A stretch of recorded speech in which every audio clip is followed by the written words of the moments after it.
ಸ್ನೇಹಿತರೆ, ಮಂಜುಹನಿ ಮಾಲಿಕೆಯಲ್ಲಿ ಇಂದು ತಾಳಿದವನು ಬಾಳಿಯಾನು, ತಾಳದವನು ಹಾಳಾದಾನು ಕುರಿತು ಚಿಂತನ. ಪ್ರಸ್ತುತಿ ಶ್ರೀ ಮಂಜುನಾಥ್ ಮರಿತಮ್ಮನವರ.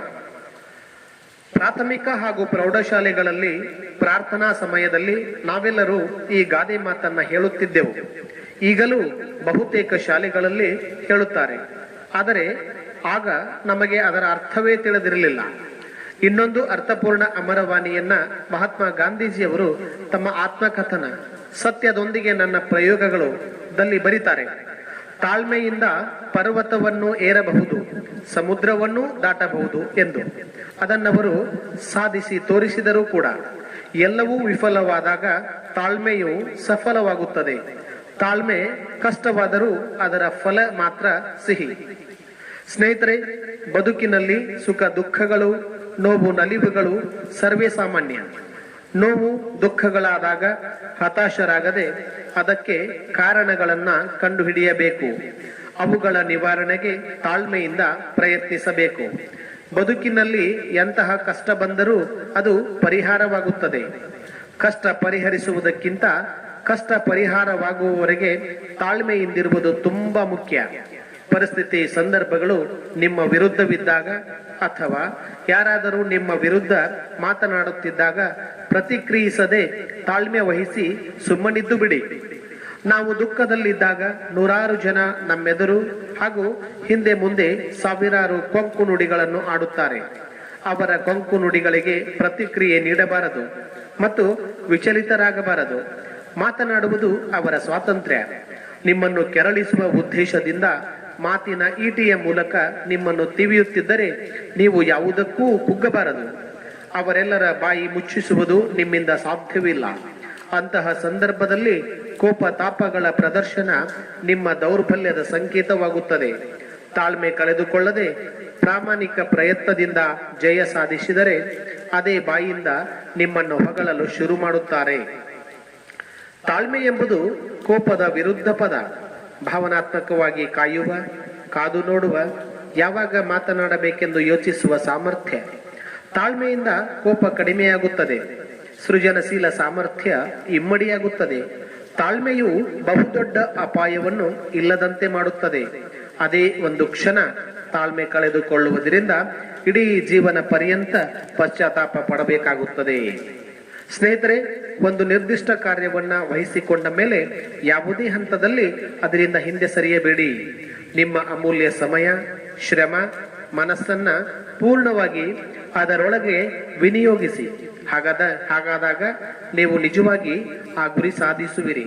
ಅಕಸ್ಮಾತ್ ಸೋತರೆ ಬೇರೆಯವರನ್ನ ಹೊಣೆಗಾರರನ್ನಾಗಿ ಮಾಡಲೇಬೇಡಿ. ಆ ಹೊಣೆಯನ್ನ ನೀವೇ ಹೊತ್ತುಕೊಳ್ಳಿ.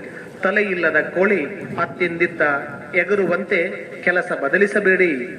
ಕೆಲಸವನ್ನು ಬದಲಾಯಿಸಿ ಹೊಸ ಕೆಲಸಕ್ಕೆ ಕೈ ಹಾಕಿದರೆ ಅದು ಇದರಂತೆ ಅಪೂರ್ಣವಾಗುತ್ತದೆ.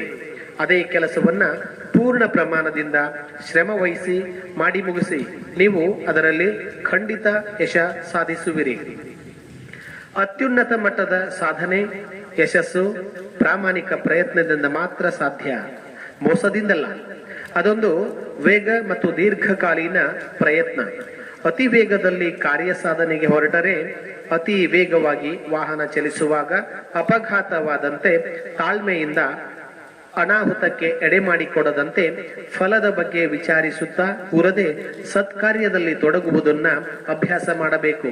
ನಿಧಾನವಾಗಿ ಒಂದೊಂದೇ ಮೆಟ್ಟಿಲು ಏರುತ್ತಾ ಹೋಗಬೇಕು. ತೀವ್ರ ಹಂಬಲದಿಂದಾಗಿ ಗುರಿಯನ್ನು ಹೇಗಾದರೂ ಮಾಡಿ ತಲುಪಲು ಸಾಧ್ಯವಾಗದು. ಗುರಿ ಸೇರುವವರೆಗೂ ಸೋಲಿನ ಭಾವನೆ ಮನಸ್ಸನ್ನ ಬಾಧಿಸದಂತೆ ಮುನ್ನಡೆಯಬೇಕು.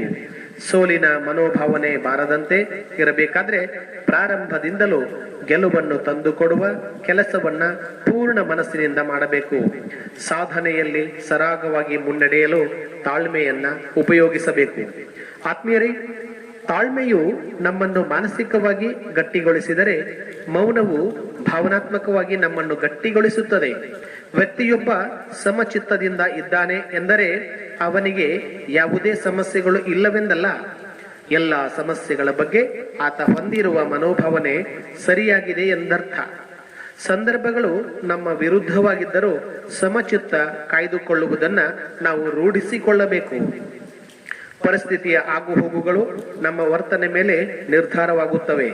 ಮುಂಗೋಪಿಗಳ ಪ್ರತಿಯೊಂದು ಕ್ರಿಯೆಗೂ ಕೋಪವೇ ಪ್ರತ್ಯುತ್ತರವಾಗಬಾರದು. ಪರಿಸ್ಥಿತಿಯು ವಿಕೋಪಕ್ಕೆ ಹೋಗುತ್ತದೆ ಎಂದಾಗ ಬುದ್ಧಿವಂತನಾದವನು ತಾಳ್ಮೆಯಿಂದ ವರ್ತಿಸಿ ಪರಿಸ್ಥಿತಿಯನ್ನ ತಿಳಿಗೊಳಿಸುತ್ತಾನೆ. ಪರಿಸ್ಥಿತಿ ಎಂತಹದೇ ಇರಲಿ, ಯಾವುದೇ ಕಾರಣಕ್ಕೂ ನಮ್ಮ ಭಾವನೆಗಳು ಬುದ್ಧಿಶಕ್ತಿಯ ಮೇಲೆ ಸವಾರಿ ಮಾಡದಂತೆ ನೋಡಿಕೊಳ್ಳಬೇಕು. ಇದರಿಂದಲೇ ಮನುಷ್ಯನ ಜನ್ಮೆ ಪರೀಕ್ಷೆಯಾಗುತ್ತದೆ.